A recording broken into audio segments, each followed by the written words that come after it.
Hi, I'm Aaron and I'm in the kitchen, and today I am making a cottage pie. I went on and on and on and on and on in my ashi video about how an ashi is not a shepherd's pie and it is not a cottage pie. So today I'm going to make a cottage pie. And I'm starting off in what is probably a weird order, but I'm starting off with mashing the potatoes. Because I got a new potato ricer and I'm really excited and I really want to use it, so here we go. I am using russet potatoes, if anybody is curious which potatoes I'm using russet. But you use whatever potato it is that you like. Oh my God. Wow. Well, that's the fastest I've ever done mashed potatoes, I can tell you that. Alright, so because this is not a French recipe, I don't feel bad if I'm breaking rules. I'm going in with 2 egg yolks. If I was making a French dish and you add egg yolks, you do not add cheese, because egg yolks inside of potatoes, that is called a duchesse, and it is its own specific way of doing potatoes.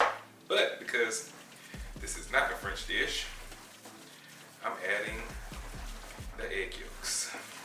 With the whites, you know, just make yourself an omelet or something with the whites and handle up on that in your own way. I have milk, so I am going to use half a cup of milk here into my potatoes. And I'm going to use a total of 500 grams of shredded cheese in here. Yes, I'm using shredded cheese. No, you do not have to. If you want to shred the cheese on your own, you can go ahead and do that. But I'm going in with 250 grams of shredded cheese first, and I will leave the other bag of shredded cheese for the topping. And we're just gonna mix and combine. Usually when I make a dish like this, it's because we have company over and I'm trying to serve a bunch of people. Okay, just like everything else, we are going to season our food. Going in with 2 tablespoons, I already know, black pepper. I forgot 2 ingredients. Alright, here we go. So, salt. Teaspoon of salt going in. Now, 2 teaspoons of salt. Dill. Dill and potatoes just go, y'all. 1 tablespoon of dill.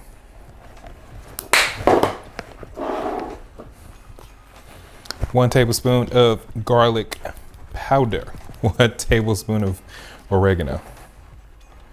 I don't want the cat to fall. 1 tablespoon rosemary. Woo, a little bit of a secret, but I'm going in with a little bit of lemon pepper, a teaspoon of lemon pepper. Tablespoon of garlic powder. All right. Let's mix it, see what we got. I'm not gonna lie to you guys, this smells like sour cream and onion chips right now to me. Giving it a little taste here.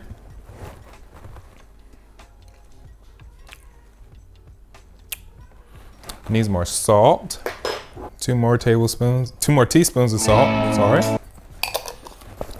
And you know what I'm gonna do? I'm gonna add beef bouillon to this. Okay, that's about 2 teaspoons of beef bouillon. I'm gonna use beef bouillon later in my pie. I just wanna tie in the flavors all the way. I'm double dipping because it's just my fiance and I eating it, so yeah, I think that's fine. All right, we are both satisfied with that. I'm just gonna leave it where it is for now and jump into the meat. So you know what that means. Instant Pot, of course. Okay, because I am totally a bad YouTuber, I forgot to defrost my meat ahead of time. So I'm just going to cook it just like I would if I was making this off camera. Okay, going in with 2 tablespoons of olive oil. I really do mean 2 tablespoons of olive oil. All right, we are going in to our Instant Pot with 1,000 grams of ground beef. Now, like with the ashi, we are not going to cook our meat all the way through. We are going to leave some of the pink meat there, which is going to be really easy because it's halfway frozen. So I cannot resist the urge to add onions and garlic to this, so I'm going to do that while this is cooking. I'm going to chop up some onions and garlic. Do I do it in the food processor? Yes, I do.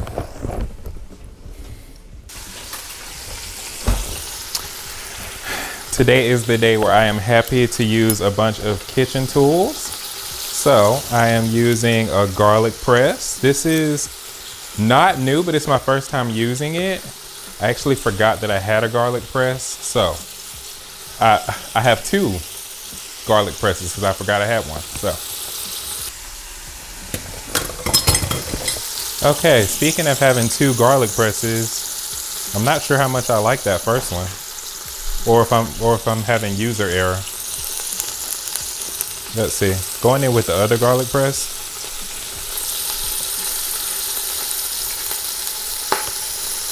Oh, I definitely like this one more than that other one. Yeah, in this one I can use more than one thing of garlic. Okay, I went in with a lot of garlic just now. About 9 cloves. You can do 4 to 6 if you don't like garlic like that. But I like garlic a lot, so going in with a lot of garlic.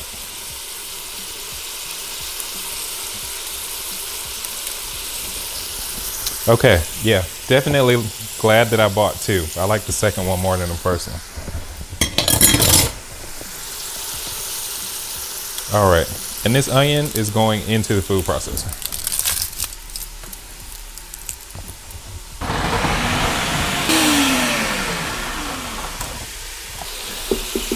Now going in with our onions.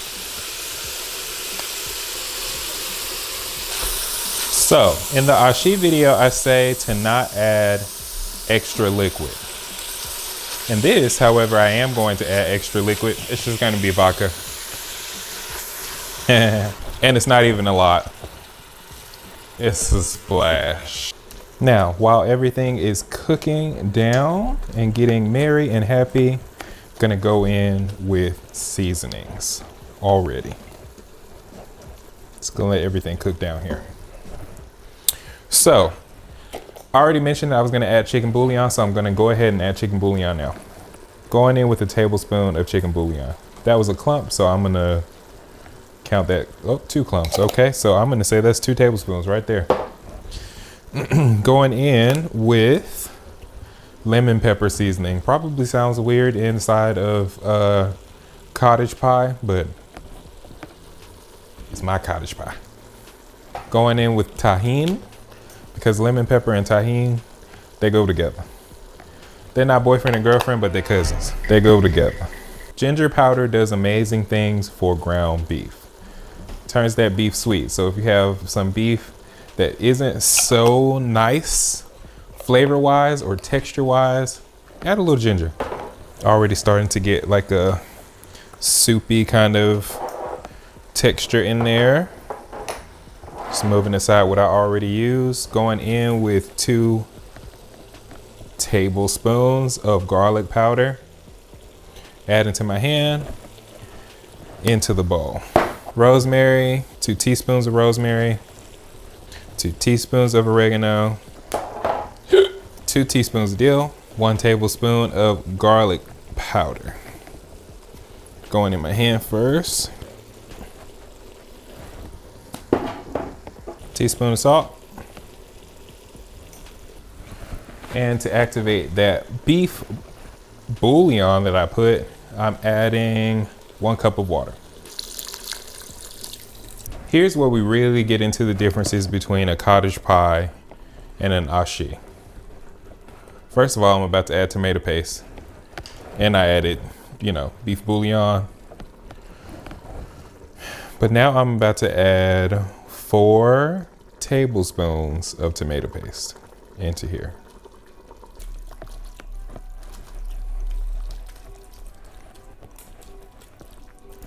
So in an ashi, we want to have like juicy beef, right? In the cottage pie, I'm looking for a more chunky consistency than I am a watery consistency. So I'm looking for something like a thick chili. That's the kind of consistency that I'm looking for. So in order to achieve that consistency, you know what, maybe a chicken pot pie consistency. If you like the consistency of my chicken pot pie, I'm going for the same consistency as that.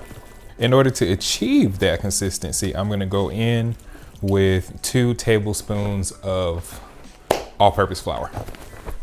If you're trying to be super duper specific with the measurements, there's 30 grams of all-purpose flour. That water that we added earlier is going to really help with the consistency of this. And because the beef was halfway frozen, I still have a bit of pink in here, even though I'm almost done with this cook. Now, the next thing I need to do is taste it.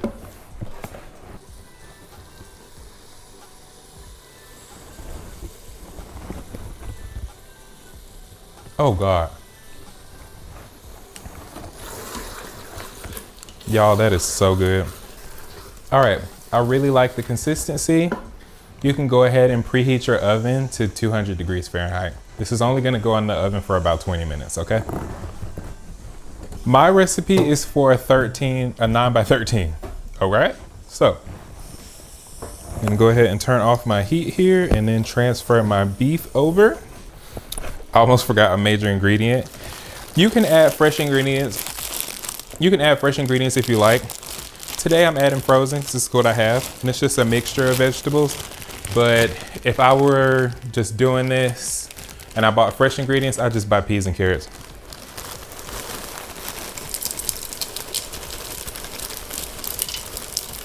I'm going in with a full cup of frozen veggies here. I'm just gonna mix these and incorporate them really well. I'm not really trying to cook them or give them any color. I'm just gonna let them stay on the heat for about 2 minutes before I transfer everything over to my 9 by 13. It doesn't taste anything at all like a ashi. I don't even know what people would possibly think. Maybe because it's a dish with potatoes on the top and meat on the bottom. But also, well, all right, it's been 2 minutes. I'm gonna go ahead and put my meat inside of my 9 by 13. Great, I'm very happy with that. Now, our second layer of cheese is going on top of this and on top of our potatoes. So just doing a little small, little covering underneath.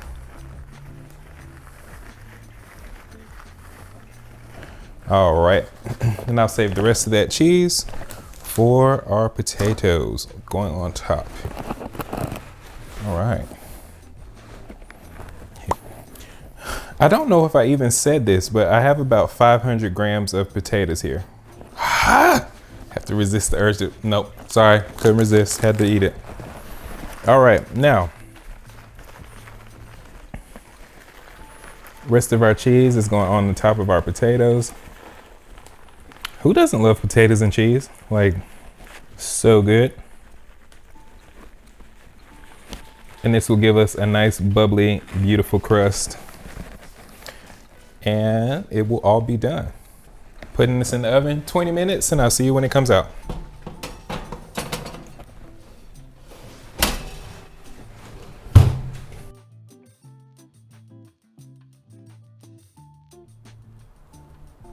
Okay, so we are back to taste this and it is looking really nice. You know what? I just want to put a little bit more dill on the top. All right, I'm gonna try it. This is fresh out of the oven, so I am sure it is hot. Yeah, this is, ooh, this is gonna be very good. It's a very thick texture here, which is exactly what I wanted. Oh, wow. It looks so good. It mixed up a little bit together, so they're not defined layers here on the plate. It didn't. What you doing? So I can show you on the camera? You better give it back. That right there, y'all, I think that's a winner. I haven't even tried it, but I think it's a winner. Fantastic. Ooh. That, y'all, is a must try. I don't know if I can share this with the cameraman. Oh, well.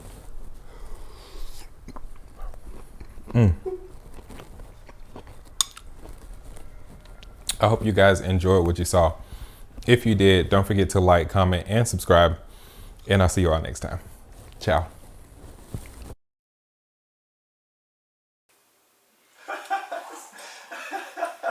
Do you see her? I think we could see her. I can see Jamila in the corner. She's so cute. Jamila.